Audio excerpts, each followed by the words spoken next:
Hey gang, welcome to another episode of Digging with Seven. Today, me and Larry and Mike have come to an old site along the Cumberland River. We took the old maps, overlaid them over Maprica, and found this site. Probably turn of the century, found some real nice relics. So hope you enjoy the video. By the way, go into this lower right corner and click on that subscribe button so that you'll get notifications of all of our videos. Me and Larry and Mike, I don't know where Mike is at. Mike's hiding. But we're on a spot here. Old house site shows up on Maprica. Just got here, just walked up here right where Maprica said it was. Found the debris field. And my first signal is a nice toe tap. It's been a while since I found a toe tap. That's a nice one. I'll take it. Larry says, I think I've got something film worthy. This will be his first signal right here. And I see it right there on top of that clod. Serrated on one edge. Oh man, stand up shank on that. That's, I would say, part of a cufflink, half of a cufflink. Way it's made on that edge right there. It's an interesting one. That's a great find. Good way to start the day. Yep. I don't think it's that high though. That's gonna be a button. Larry's got another signal not far from where he just dug the cufflink. Right here. There we go. There we go. I got you. Get the half of it? No. It's a flat button. Sure is. Yeehaw. A flat button, and I can't tell if the shank is on there. Yeah, the shank is on there. It's just bent over. Great find. That's what we're looking for. I love some of this old stuff like this. Yeah, that shank's there. It's just bent over. Way to go, Bubba. Thank you. There's Larry. And there's Mike. Still in this field. And I've got a suspender clip. Still got the points on it there. That's one of my favorite finds, is suspender clips. I love those.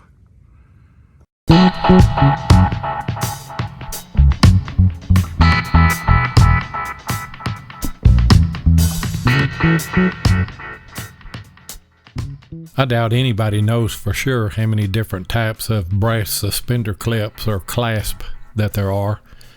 I found 50 last year and over 40 this year, and I don't think any two of those are alike. The first suspenders can be traced to 18th century France, where they were basically strips of ribbon attached to the buttonholes of trousers. You might not know that suspenders were considered an undergarment, never to be seen in public. Therefore, fashion required that a man wear a vest or a coat to hide his suspenders. In fact, visible suspenders were considered risque as recently as 1938, when a town in Long Island, New York, tried to ban gentlemen from wearing them without a coat, calling it sartorial indecency. In the early 1820s, British designer Albert Thurston began to manufacture the first known modern-day suspenders, called braces, in Britain. Thurston's suspenders attached by leather loops to the trousers. In fact, the company still sells suspenders today. Suspenders, also called galluses in the 19th century, were once almost universally worn due to the high cut of the mid-19th and early 20th century trousers that made a belt impractical.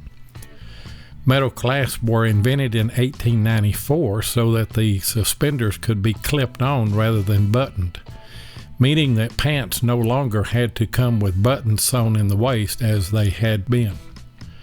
Suspenders began to lose popularity during World War I when men began to become accustomed to uniform belts, and while suspenders were still regular attire throughout the 1920s, Because of their image as underwear, some men switched to belts during the 1930s, as vests, which had hidden suspenders, became worn less often. And I bet you didn't know that one of the first U.S. patents for suspenders was issued in December of 1871 to a man named Samuel Clemens. Oh, you may know him better as Mark Twain. Horse tack or something, I don't know.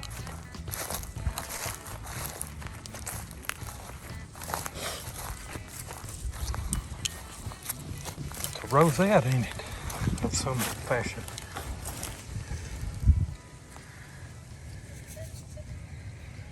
Or some kind of tag or something. Got a hole in it.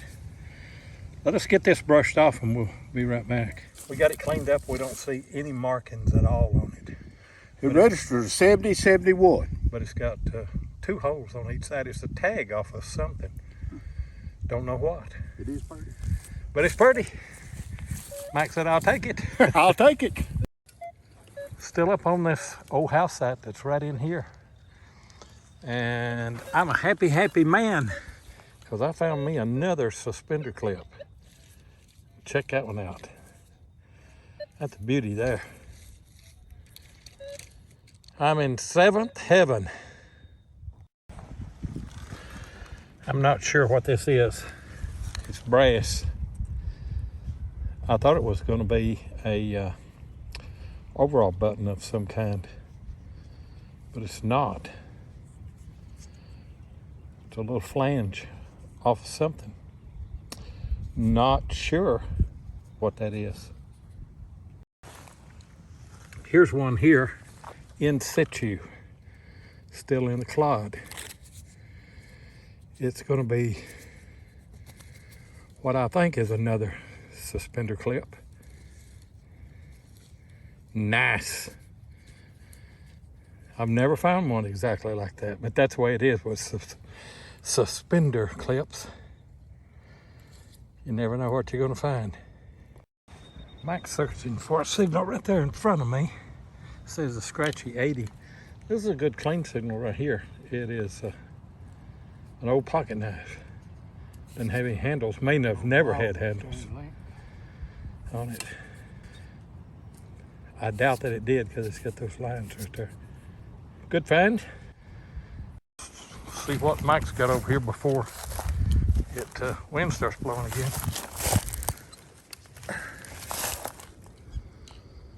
Man.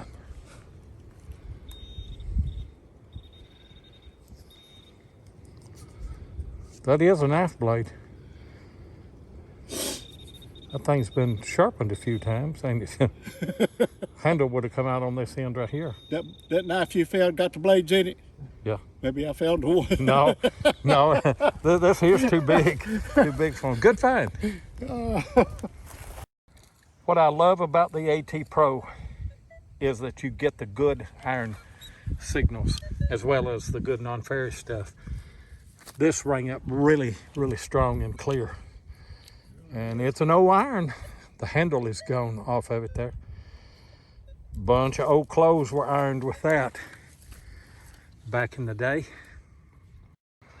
Larry brought me over a couple of iron targets that he dug, an old horseshoe. But check out that hole. Man, that's a great find right there. Sure is. That's got a lot of miles on it. They did a lot of cultivating with that right there. Got the money's worth out of that deal.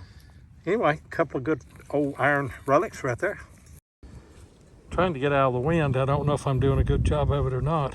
Mike has got an old fork. The handle would have went down here, and then you would have had 3 tines coming off of it right there. Everything we're finding here is fairly old. That's a good find. I believe that this is, I know I want to get wind noise. I think this is part of a latch off of an old truck. This was what you pulled, and it pulled up and it would release the little wire that snapped it down. That's what it looks like.